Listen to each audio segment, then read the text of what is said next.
વંદે ગુજરાત। નમસ્કાર, હું Mittal Patel, supervisor instructor LSCP chemical group. આજનો મારો ટોપિક છે ઇલેક્ટ્રોન અને પ્રોટોનની શોધ। તો આપણે એ વિશે માહિતી મેળવીશું। Discovery of electron and neutron, electron અને ન્યુટ્રોનની શોધ। વિભાજન નળીના મૂળભૂત પ્રયોગો અને ઇલેક્ટ્રોનની શોધ। આ પ્રકરણમાં આપણે નીચેની વસ્તુઓનો અભ્યાસ કરીશું, જેમાં થોમ્સન, રુથરફોર્ડ અને બોહરના પરમાણુય નમૂના તથા તેની મર્યાદાઓ, સંયોજકતા ઇલેક્ટ્રોન અને સંયોજકતા ન્યુટ્રોનની શોધ। હવે આપણે જોઈએ વીજ વિભાજન નળીના મૂળભૂત પ્રયોગો અને ઇલેક્ટ્રોનની શોધ। અહીં આકૃતિમાં વીજ વિભાજન નળી દર્શાવી છે, જે G છે, જેમાં શૂન્ય અવકાશ છે, જેમાં બે પ્લેટો આપી છે, પ્લેટ A અને B, અને એને વીજભાર વડે જોઈન્ટ કરેલું છે અને સર્કિટ બનાવી છે। તો આ વિશે આપણે જોઈએ। આકૃતિમાં વીજભાર નળી Gની રેખા આકૃતિમાં આપેલ છે। આ વીજભાર નળીમાં શૂન્ય અવકાશ પંપ P દ્વારા શૂન્ય અવકાશ ઉત્પન્ન કરવામાં આવે છે। આકૃતિમાં જોયું તે પ્રમાણે વીજભાર નળી G છે, જેમાં પંપ P દ્વારા શૂન્ય અવકાશ ઉત્પન્ન કરવામાં આવે છે। આ નળીમાં બે પ્લેટો A અને B છે, જે ધાતુની પ્લેટો છે, જે અનુક્રમે એનોડ અને કેથોડ છે। બે પ્લેટો છે જે એક એનોડ અને કેથોડ છે, જે અલગ અલગ વીજભાર ધરાવે છે, જે ધન અને ઋણ છે। તેને ઊંચા વોલ્ટેજ ધરાવતા વિદ્યુત પ્રવાહ સાથે જોડતા કેથોડ A માંથી ઉત્પન્ન થતી કેથોડ કિરણાવલી ઋણભાર ધરાવતી હોવાથી એને એનોડ B તરફ ગતિ કરે છે। આ કેથોડ કિરણાવલી ખરેખર તો ઋણ વીજભાર ધરાવતા ઇલેક્ટ્રોનનો પ્રભાવ છે, જેનું વિદ્યુત ચુંબકીય ક્ષેત્રની અસર હેઠળ વિચલન થાય છે। હવે જોઈએ તો કેથોડ A માંથી ઉત્પન્ન થતી કેથોડ કિરણાવલી ઋણ વીજભાર ધરાવતી હોવાથી તે એનોડ તરફ ગતિ કરે છે, કારણ કે બંનેનો વીજભાર સમાન છે। એકનો કેથોડનો પોઝિટિવ છે અને પોતે એ ઋણ ધરાવતો હોવાથી બંને વચ્ચે આકર્ષણ થાય છે, કારણ કે બંનેનો વીજભાર અલગ અલગ હોય છે। વૈજ્ઞાનિક J.J. થોમ્સન અને ક્રુક્સે આ પ્રયોગોના અવલોકન પરથી પુરવાર કર્યું કે કેથોડમાંથી નીકળતા કેથોડ કિરણો ઇલેક્ટ્રોનનો પ્રભાવ છે અને આ પ્રભાવ ઋણ વીજભાર ધરાવે છે। થોમ્સનનો પરમાણુ નમૂનો। હવે આપણે જોઈએ થોમ્સનના પરમાણુ નમૂના વિશે। સૌ પ્રથમ વૈજ્ઞાનિક થોમ્સને પરમાણુના ઇલેક્ટ્રોન અને પ્રોટોનની ગોઠવણી દર્શાવતો પરમાણુય નમૂનો રજૂ કર્યો। વૈજ્ઞાનિક થોમ્સને ઇલેક્ટ્રોન અને પ્રોટોનની ગોઠવણી કઈ રીતે થઈ છે તે દર્શાવતો એક નમૂનો રજૂ કર્યો, જેને આપણે કહીએ થોમ્સનનો પરમાણુ નમૂનો। તેમાં પરમાણુ એક ગોળા જેવો છે અને સમગ્ર કદ ઉપર ધન વીજભાર એક સરખી રીતે પથરાયેલો હોય છે। થોમ્સનના પરમાણુ નમૂના અનુસાર એવું કહેવામાં આવે છે કે પરમાણુ એક ગોળા જેવો છે અને તેમાં સમગ્ર કદ ઉપર ધન વીજભાર એક સરખી રીતે પથરાયેલા છે। અહીં આકૃતિમાં થોમ્સનનો પરમાણુ નમૂનો રજૂ કરેલું છે, જેમાં વચ્ચે જે સર્કલ છે એ પરમાણુ કેન્દ્ર છે, આસપાસ જે નેગેટિવ ઋણ સંજ્ઞા વડે દર્શાવેલ છે તે ઇલેક્ટ્રોન છે। આ ધન વીજભારયુક્ત ગોળામાં ઋણ વીજભાર ધરાવતા ઇલેક્ટ્રોન ચોક્કસ જગ્યાએ ગોઠવાયેલા હોય છે। જો આ કલ્પનાનો સ્વીકાર કરીએ તો ધન અને ઋણ વીજભાર વચ્ચેના આકર્ષણને લીધે તેઓ એકબીજામાં ભળી જવા જોઈએ અને વીજભાર રહિત થવા જોઈએ।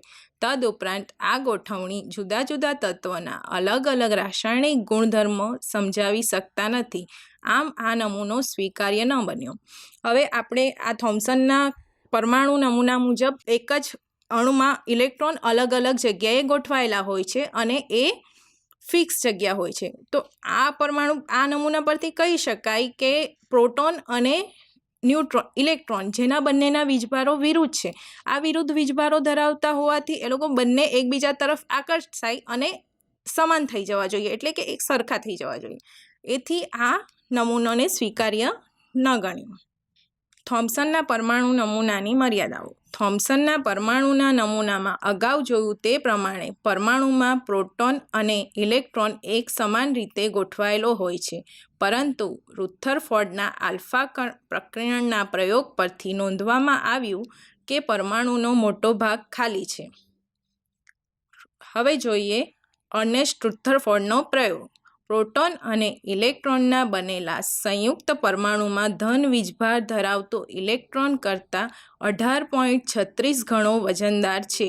આ બે પ્રકારના અતિસૂક્ષ્મ કણો પરમાણુમાં કેવી રીતે ગોઠવાયેલા છે તેની સમજૂતી રુથરફોર્ડના પ્રયોગથી મેળવી શકાય છે. રુથરફોર્ડે અતિસૂક્ષ્મ ઇલેક્ટ્રોન પરમાણુમાં કેવી રીતે ગોઠવાયેલો છે તે દર્શાવતો પ્રયોગ રજૂ કર્યો. હવે રુથરફોર્ડે જે પ્રયોગ રજૂ કર્યો તેમાં ઇલેક્ટ્રોનની ગોઠવણી એટલે કે ઇલેક્ટ્રોન પરમાણુમાં કઈ રીતે ગોઠવાયેલો છે તેની માહિતી રુથરફોર્ડે આપી. તો જોઈએ આપણે રુથરફોર્ડના પરમાણુ નમૂના વિશે.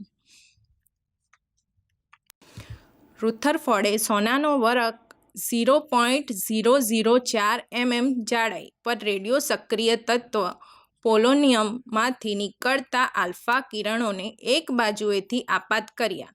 જો પરમાણુ તેના કદમાં સમાન રીતે સંપૂર્ણ ભરાયેલો હોય તો બધા જ આલ્ફા કિરણો વરખ પર અથડાઈને ઓછા વત્તા અંશે વાંકા વળી પાછા ફરવા જોઈએ.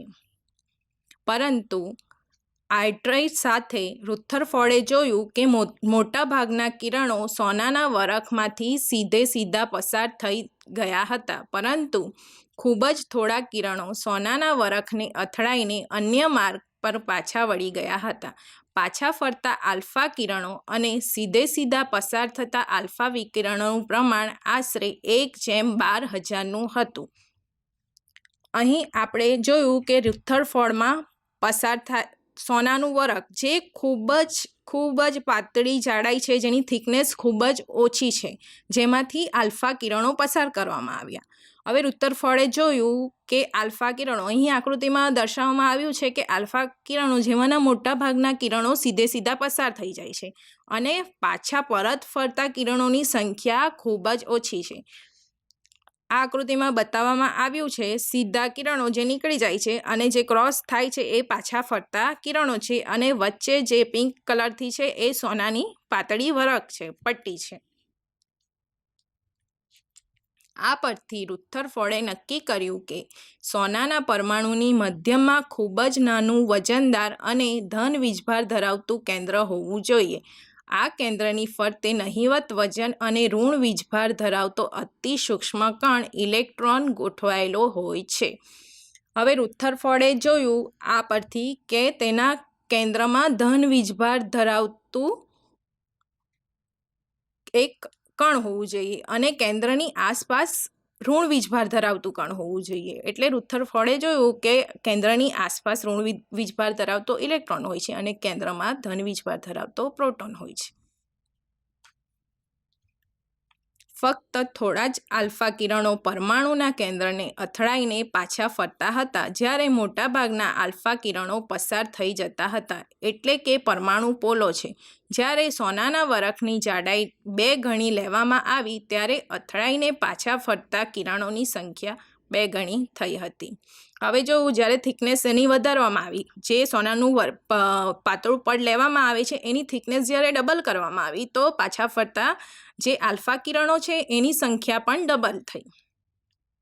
રુથરફોર્ડે ગણતરીથી શોધ્યું કે પરમાણુના સંપૂર્ણ ક્ષેત્રફળ કરતાં પરમાણુ કેન્દ્ર 10⁻⁸ સેન્ટીમીટર અને પરમાણુ કેન્દ્રની ત્રિજ્યા આશરે 10⁻13 સેન્ટીમીટર છે. આથી જાણી શકાય કે પરમાણુ પ્રમાણમાં અત્યંત પોલો છે. પરમાણુની મધ્યમાં વજનદાર કેન્દ્ર હોય છે જે પરમાણુના દર માટે કારણભૂત હોય છે, અને કેન્દ્રની આસપાસ નહિવત વજન ધરાવતા ઇલેક્ટ્રોન ગોઠવાયેલા હોય છે. પરમાણુમાં પ્રોટોન ધરાવતા કેન્દ્રની ફરતે ઇલેક્ટ્રોન કેવી રીતે ગોઠવાયેલા હોય છે તેનું નિરાકરણ વૈજ્ઞાનિક નિલ્સ બોહરે કર્યું હતું.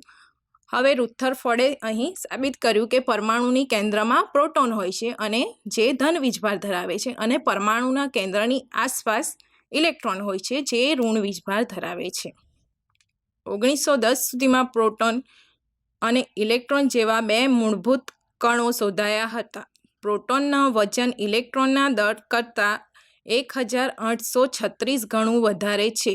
માટે કેન્દ્રમાં બધા પ્રોટોન ગણીને સમાન સંખ્યાના ઇલેક્ટ્રોન કેન્દ્રની ફરતે ગોઠવવાથી પરમાણુ વર્ણવી શકાય. હવે આપણે જોઈએ બોહરનો પરમાણુ નમૂનો. ઈસવીસન 1912માં બોહરે પરમાણ્વીય નમૂનો રજૂ કર્યો. બોહરે જણાવ્યું કે ધન વીજભારયુક્ત કેન્દ્રથી ચોક્કસ અંતરે કેન્દ્રની ફરતે ઇલેક્ટ્રોન પરમાણ્વીય સ્તરમાં ભ્રમણ કરે છે.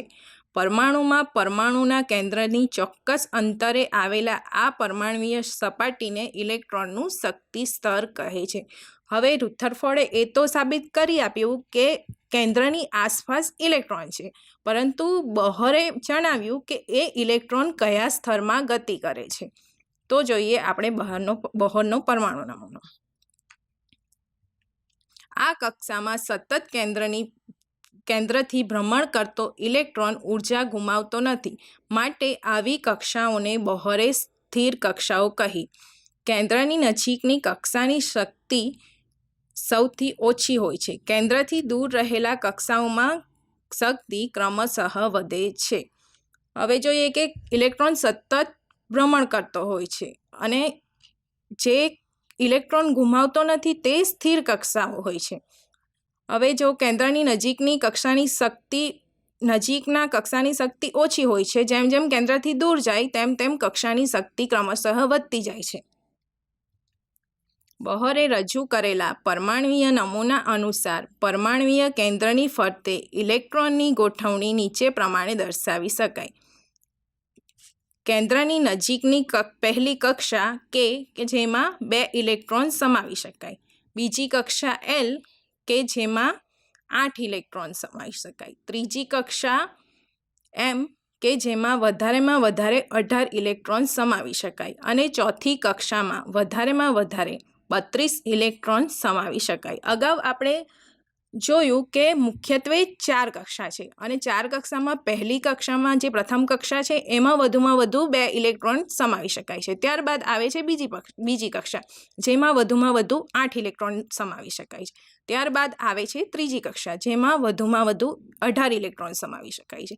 અને ત્યારબાદ આવે છે ચોથી કક્ષા જેમાં વધુમાં વધુ 32 ઇલેક્ટ્રોન સમાવી શકાય છે, જે બોહરે રજૂ કર્યું.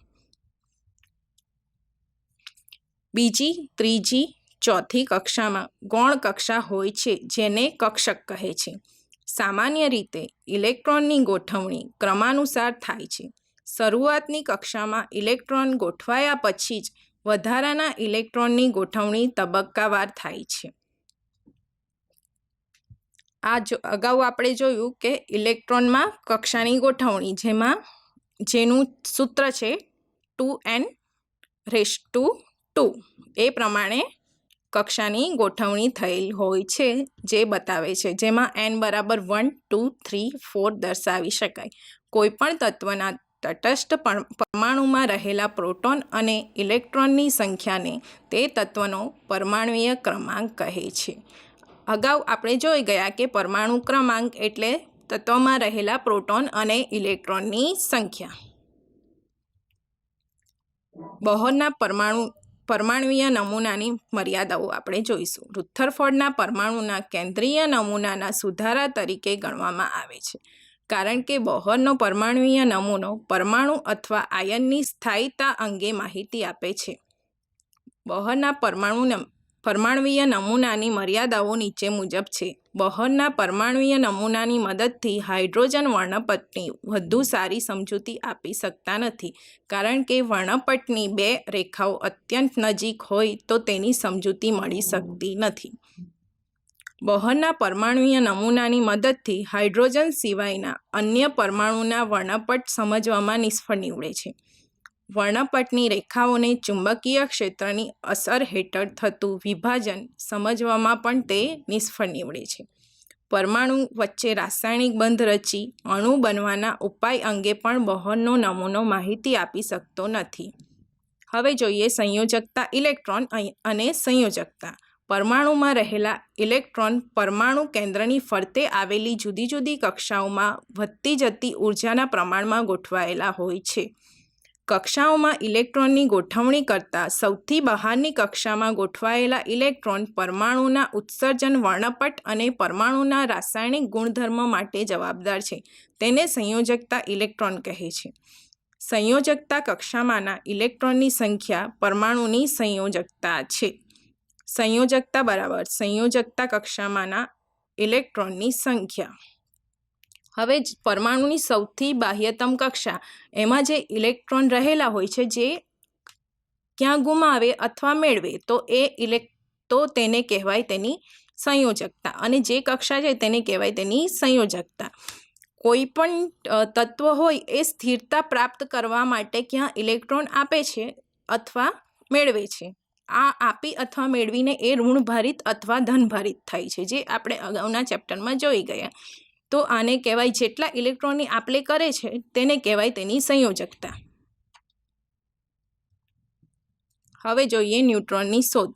ઈસવીસન 1920માં રુથરફોર્ડે સૂચવ્યું હતું કે હાઇડ્રોજન પછીના તત્વ હિલિયમમાં 2 પ્રોટોન હોય છે, માટે તેનું દળ આશરે 2 ગણું હોવું જોઈએ.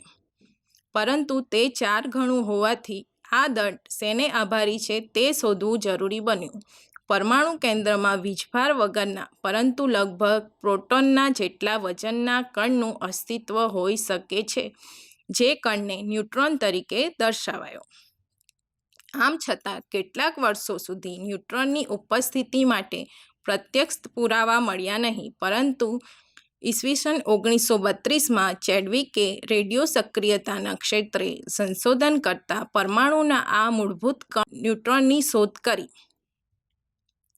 ન્યુટ્રોનને કોઈપણ પ્રકારનો વીજભાર ધરાવતો નથી, તે તટસ્થ છે અને તેનું દળ પ્રોટોનના દળ જેટલું જ અને ઇલેક્ટ્રોનના વજન કરતાં 1838 ગણું છે. આમ કોઈપણ તત્વના પરમાણુનું દળ પરમાણુ કેન્દ્રમાં રહેલા પ્રોટોન અને ન્યુટ્રોનની સંખ્યાની બરાબર હોય છે, જેને પરમાણ્વીય દળ કહે છે.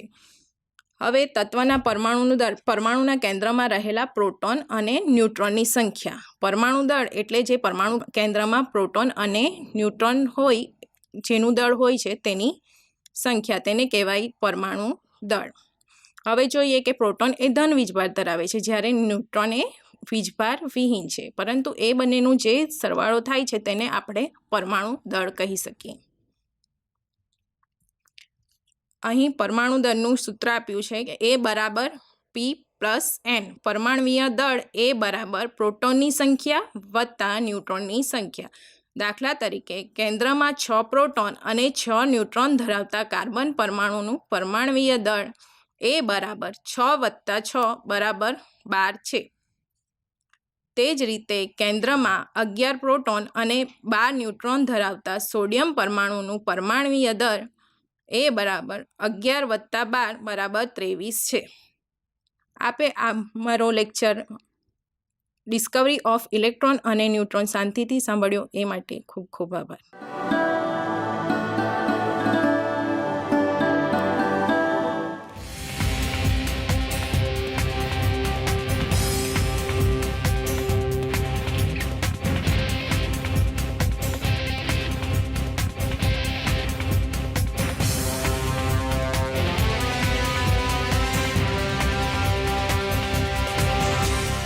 વંદે ગુજરાત.